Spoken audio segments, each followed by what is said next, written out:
Komisi Pemilihan Umum Provinsi Sumatera Selatan menggelar pemungutan suara ulang serentak di sejumlah kecamatan.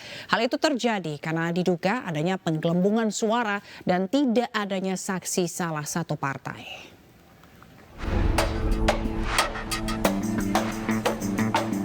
Sempat terkendala tertukarnya surat suara antar dapil pada pemilu 14 Februari lalu. Pemungutan suara lanjutan digelar serentak di Kota Palembang, Sumatera Selatan. 3 kecamatan yang melaksanakan pemungutan suara lanjutan yakni 6 TPS di Kecamatan Kalidoni, 2 TPS di Kecamatan Gandus, sedangkan di Kecamatan Kertapati ada 12 TPS dengan rincian 10 TPS untuk DPRD Provinsi dan 2 TPS untuk DPRD Kota Palembang. Antusias warga mengikuti pemungutan suara lanjutan cukup tinggi. Ingin pastikan bahwa pelaksanaan pemungutan suara lanjutan ini berlangsung aman, tertib, dan lancar. Yang kedua, tingkat partisipasinya juga cukup tinggi, kecuali ada yang meninggal, ada yang keluar kota, dan juga ada yang lansia, tetapi tetap dilakukan sesuai dengan peraturan yang ada. Dikunjungi koordinasi dengan Forkopimda itu sudah mencapai ada yang 68%, 76%. Alhamdulillah masyarakat tetap hadir. Sementara KPU Oki juga melaksanakan penghitungan suara ulang di 2 desa dalam Kecamatan Jejawi, Kabupaten Oki. Hal itu karena diduga adanya penggelembungan suara dan tidak adanya saksi salah satu partai. Dari 2 desa yakni Desa Simpang 4 dan Desa Pedu ada 10 TPS yang menjadi rekomendasi Bawaslu Oki untuk dilaksanakan penghitungan suara ulang. Sekarang ini kan ada perhitungan suara ulang karena memang ada indikasi penggelembungan suara. Jadi ini sekarang lagi berlanjut. Perhitungan suara itu ada 2 desa, direkomendasi dari Bawaslu itu ada 10 TPS. Jadi ada ketidaksamaan antara surat suara yang masuk dengan hasil pemilihan. Setelah pencoblosan di tingkat KPPS selesai, surat suara akan langsung dibawa ke kantor kecamatan. Sementara KPU Oki akan menindaklanjuti semua dugaan pelanggaran yang direkomendasikan. Dari Palembang, Erwin Setiawan, dan dari Kabupaten Oki, Sumatera Selatan, Fitriadi, iNews melaporkan. Pemirsa, dugaan kecurangan pemilu terjadi di Kecamatan Kertosono, Nganjuk, Jawa Timur. Kecurangan bermodus penggelembungan suara caleg tertentu dengan mengalihkan suara dari parpol lain.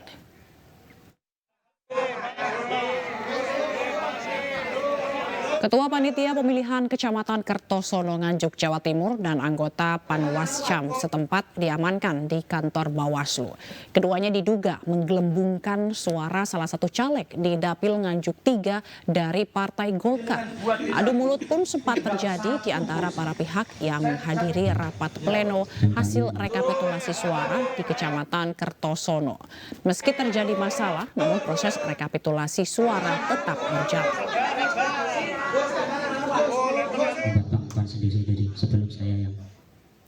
Pemirsa, praktik kecurangan pemilu diduga terjadi di berbagai daerah dengan melibatkan oknum aparatur negara dan kian mengemuka. Sejumlah partai politik, berbagai kelompok masyarakat hingga Komnas HAM menduga pelanggaran pemilu bahkan sudah terjadi sejak sebelum pemilu dimulai.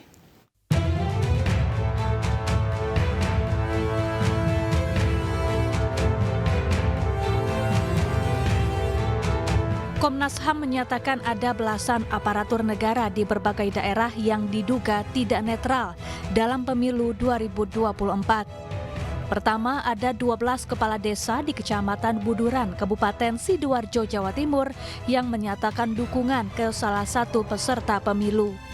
Kedua, dugaan arahan Wali Kota Samarinda kepada jajarannya untuk memilih peserta pemilu tertentu.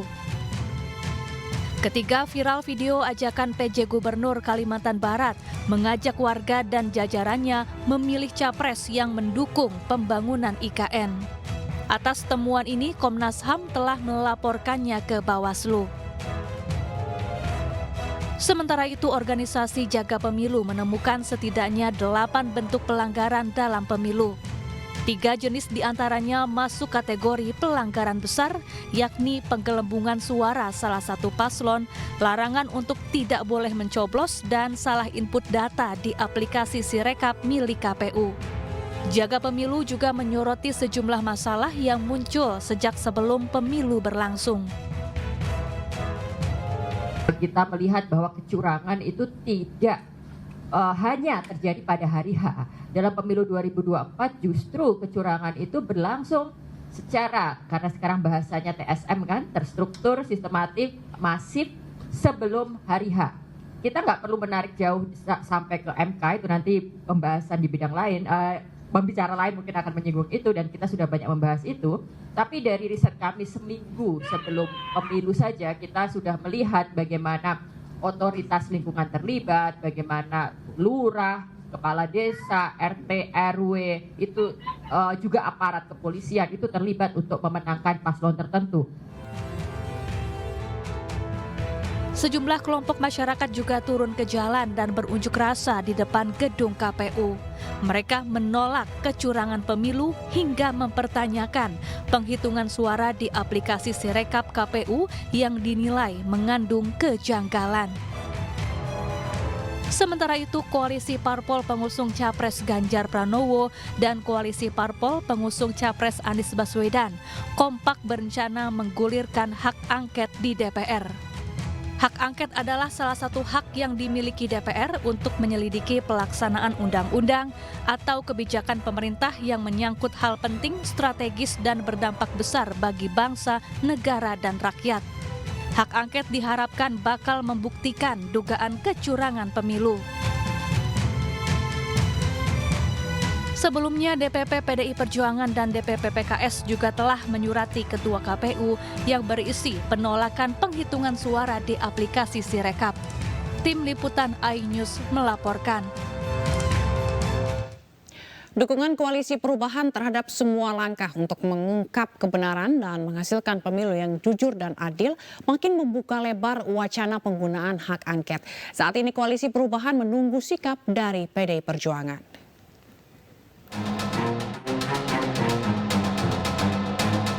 Koalisi Perubahan yang mengusung pasangan calon Presiden Anies Baswedan, Muhaimin Iskandar, mendukung jika memang ada niat baik untuk mengungkap kebenaran terkait laporan dugaan kecurangan dalam pemilu 2024 dengan cara hak angket. Saat ini mereka tinggal menunggu PDI Perjuangan. Akan menunggu apa yang dilakukan oleh PDI untuk mengajukan angket, ya. Kami sangat mendukung, sangat senang, ya. Kalau ada yang melangkah begitu, kita ada di belakangnya, kita siap, kita akan mengawal, kita akan cek sampai ke detail-detailnya, ya. Dan saya yakin pertemuan ini akan berlanjut. Berbagai masalah terjadi di pemilu 2024. Salah satu yang masih menjadi pertanyaan adalah penggunaan aplikasi Sirekap sebagai penghitungan suara. Dalam sebuah surat pernyataan, PDI Perjuangan menolak penghitungan suara dengan aplikasi Sirekap. Surat ini ditujukan ke Ketua KPU. Menyusul PDI Perjuangan, DPP Partai Keadilan Sejahtera, PKS juga resmi melayangkan surat kepada KPU untuk meminta menghentikan Sirekap dalam penghitungan perolehan suara pemilu 2024. Politikus PDI Perjuangan Adiana Pitupulu menegaskan hak angket merupakan pilihan konstitusi dan tidak boleh dilarang. Kesadaran setelah melihat temuan dugaan pelanggaran penyelenggaraan pemilu membuka peluang komunikasi hak angket akan berjalan. Artinya kesadaran ini mulai nampak di seluruh rakyat kita, pendukung 01 dan 03, di bawah kita sudah mulai komunikasi, kita sudah mulai ketemu. Hak angket sepertinya akan berjalan dan itu adalah pilihan konstitusional. Hak angket itu adalah hak yang diberikan oleh konstitusi pada DPR dan tidak boleh ada satu orang pun atau satu kekuatan pun yang melarang hak itu untuk digunakan oleh anggota DPR. Apapun kepentingannya, tidak boleh. Kalau dia coba melarang hak angket itu, artinya dia larang adalah digunakannya hak konstitusional. Dengan berbagai temuan dugaan kecurangan, rakyat Indonesia berhak mendapatkan penjelasan sebenarnya apa yang sedang terjadi. Tim Liputan iNews melaporkan.